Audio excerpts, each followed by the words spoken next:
네, 여러분 안녕하십니까? 뉴스데스크 제주입니다. 우리 현대사의 최대 비극인 제주 4.3 사건이 발발한 지 오늘로 66주년을 맞았습니다. 4.3이 국가기념일로 지정된 올해 추념식은 처음으로 국가 주관으로 봉행됐습니다.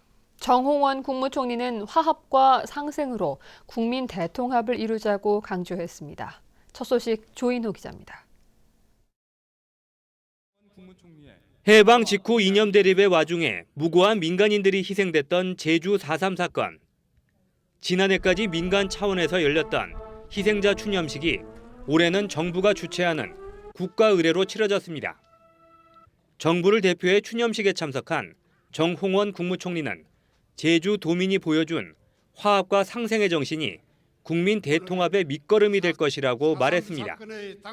제주는 이러한 화합과 상생의 정신을 미래 지향의 창조적 에너지로 더욱 승화시켜 온 나라로 확산되도록 하여야 할 것입니다. 우금민 제주도지사는 희생자와 유족에 대한 가시적인 예우 방안이 정부 차원에서 마련되도록 노력하겠다고 밝혔습니다. 역사 교과서에 제주 4.3에 올곧게 기록될 수 있도록 대책을 마련하는 한편 4.3 유적지가 유네스코 세계문화유산에 등재될 수 있도록 추진하겠습니다. 여야 정당 대표 등 정치권 인사들도 대거 참석해 희생자를 추모하고 유족들을 위로했습니다. 화합의 정신이 온 나라에 퍼져서 이제 국민의 마음으로 남북이 하나 될 때까지 온 민족이 하나 될 때까지 우리가 지켜나가야 되겠습니다.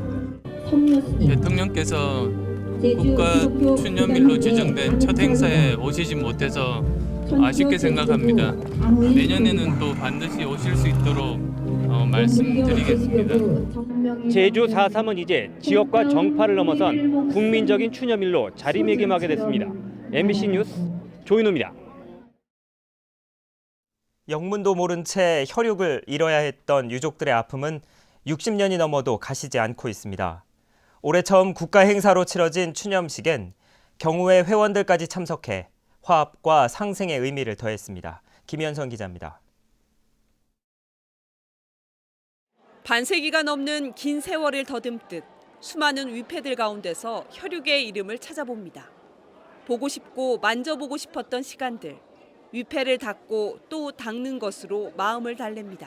저 두 분이 들어가더니 권총 차고 조금 있으니까 수갑 탁 채우고 나오니까 그것뿐이에요. 행방불명. 생사를 알 수 없던 오빠는 비석에 새겨진 이름 석자로 누이 동생을 마주하고 누이는 한스러웠던 지난 세월을 눈물로 털어놓습니다.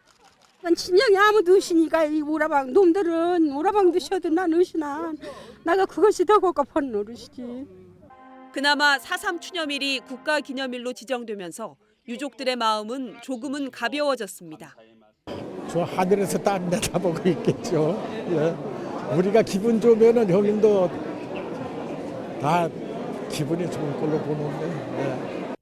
경우회도 처음으로 위령제에 참석해 4.3이 화해와 상생의 역사가 되길 기원했고 유족회 측은 유족에 대한 국가 차원의 예우를 기대했습니다.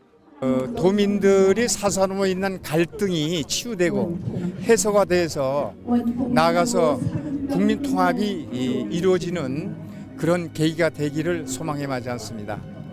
한시름을 놓는 그런 그 느낌이고 앞으로 모든 우리 그 유족들이 그 어려운 문제 난관들을 국가에서 다 해결해 주려는 그런 그 기쁨 속에서 유족과 도민들은 첫 국가 행사로 치러진 4.3 위령제에 참석하며 4.3이 이념 대립에서 떠나 진정한 화해와 상생, 인권과 평화의 상징으로 승화될 수 있기를 기원했습니다. MBC 뉴스 김현선입니다. 국가기념일로 지정돼 처음 맞은 4월 3일. 공공기관에서는 대부분 조기를 개항했고 학교에서는 특별 수업을 통해 4.3 희생자들의 넋을 위로했습니다. 박주연 기자입니다. 학교 강당에 모인 학생들이 오전 10시가 되자 고개를 숙이고 눈을 감은 채 4.3 당시 무고하게 숨진 희생자들의 넋을 위로합니다. 4.3의 광풍에 수백 명의 마을 주민들이 희생됐던 만큼 첫 국가기념일을 맞아 초등학교에서 특별 수업이 진행됐습니다. 북촌 사람들이 뭘 잘못한 것도 아니고 그냥 억울하게 죽은 건데 추념일로 지정되니까 억울하게 죽었던 사람들도 이제 좀 마음이 좀 가벼울 것 같고.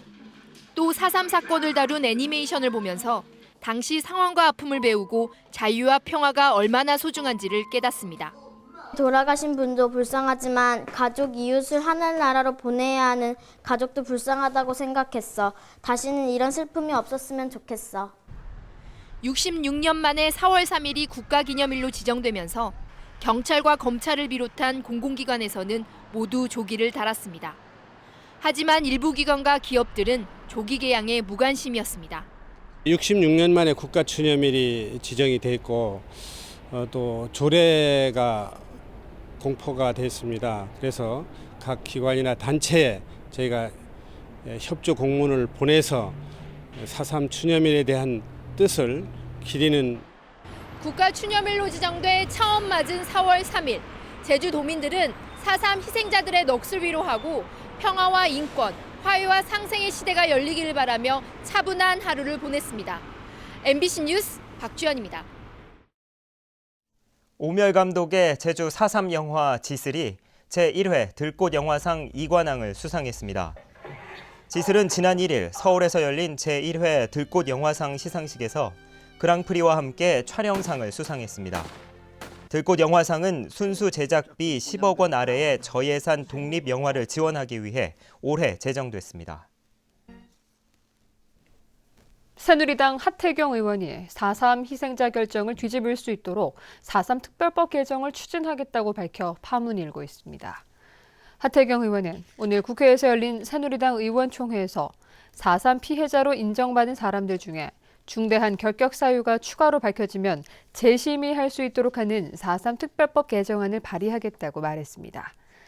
이에 대해 새정치민주연합은 하태경 의원의 희생자 재심의 법안 추진은 제주도민을 모독하는 일이라며 새누리당은 4.3 유족과 도민들의 아픈 상처에 소금을 뿌리는 행위를 즉각 중단하라고 촉구했습니다.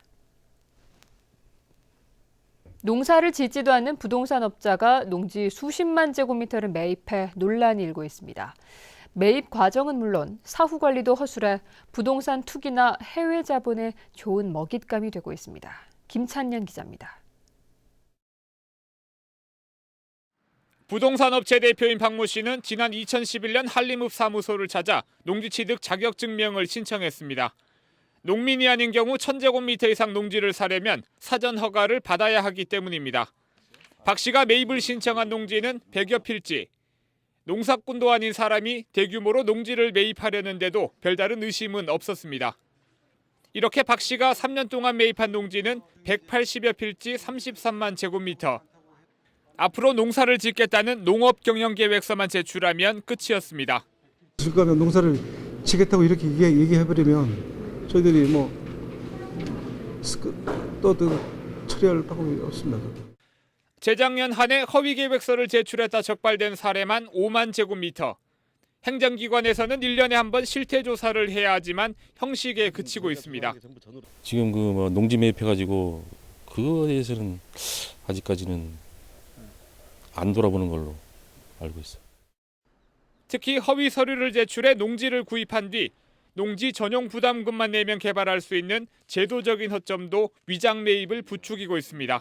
이런 형태의 부동산 투자들 이런 것 더 몰릴 걸로 예상됩니다. 그래서 부지불식간에 순식간에 어떤 이런 잠식이 이루어질 수 있는 그런 우려가 있는 거죠. 최근 3년 새 제주 지역에서 거래된 농지는 우도 면적의 10배인 5,400여 제곱미터. 경영 계획서만 보고 허가를 내주고 실태 조사가 미흡하다 보니 실제 얼마나 많은 양의 땅이 부동산 투기나 개발 용지를 위해 불법으로 거래됐는지 알 수 없습니다. MBC 뉴스 김찬년입니다. 제주 밭담이 세계 중요 농업유산에 등재됐습니다. 국제식량농업기구는 제주도의 밭담과 완도군 청산도의 구들장 논을 세계 중요 농업유산으로 등재하고 내일 지정서를 수여한다고 밝혔습니다. 제주 밭담은 1000년 이상 오랜 시간에 걸쳐 조성됐고 농토 경계 표시와 함께 바람을 걸러 농작물을 보호하는 등의 기능을 갖춘 농업유산으로 인정을 받았습니다. 제주 밭담은 지난해 1월 국가 중요 농업유산으로 지정됐으며 표본 조사 결과 2만 2천여 킬로미터에 이르는 것으로 조사됐습니다. 새정치민주연합 제주도당은 6.4 지방선거 제주도지사 후보 공모를 어제 마감한 결과 모두 5명이 신청했다고 밝혔습니다. 신청 후보는 고희범 전 제주도당 위원장, 김우남 국회의원, 박진우 한국어류연구소 대표, 신구범 전 제주도지사, 주종근 존자암 주지 등입니다. 새정치민주연합은 광역단체장 경선 룰이 확정되는 대로 후보 경선 절차에 들어가는데 제주도지사 후보 경선의 경우 여론조사와 배심원제를 혼합한 방식이 유력한 것으로 예상됩니다. 지난달 제주는 꽃샘 추위 속에서도 이상 고온 현상을 보인 것으로 나타났습니다. 제주지방기상청은 지난달 평균 기온이 11.3도로 평년보다 1.3도 높았고 제주와 서귀포, 성산 지역은 관측 이래 세 번째로 높았다고 밝혔습니다. 또 제주 부근을 지나는 저기압의 영향을 주기적으로 받아 강수량이 평년보다 30% 많았습니다. 서귀포 지역 건축 허가 면적 증가세가 이어지고 있습니다. 서귀포시에 따르면 올 1분기 건축 허가 면적은 617개 동에 31만 제곱미터로 지난해 같은 기간보다 54% 늘어나는 등 지난 2010년 이후 계속 증가세를 보이고 있습니다. 건축 용도별로는 숙박시설이 19만 제곱미터로 3배 가까이 급증하면서 전체 허가 면적의 60%를 차지했습니다.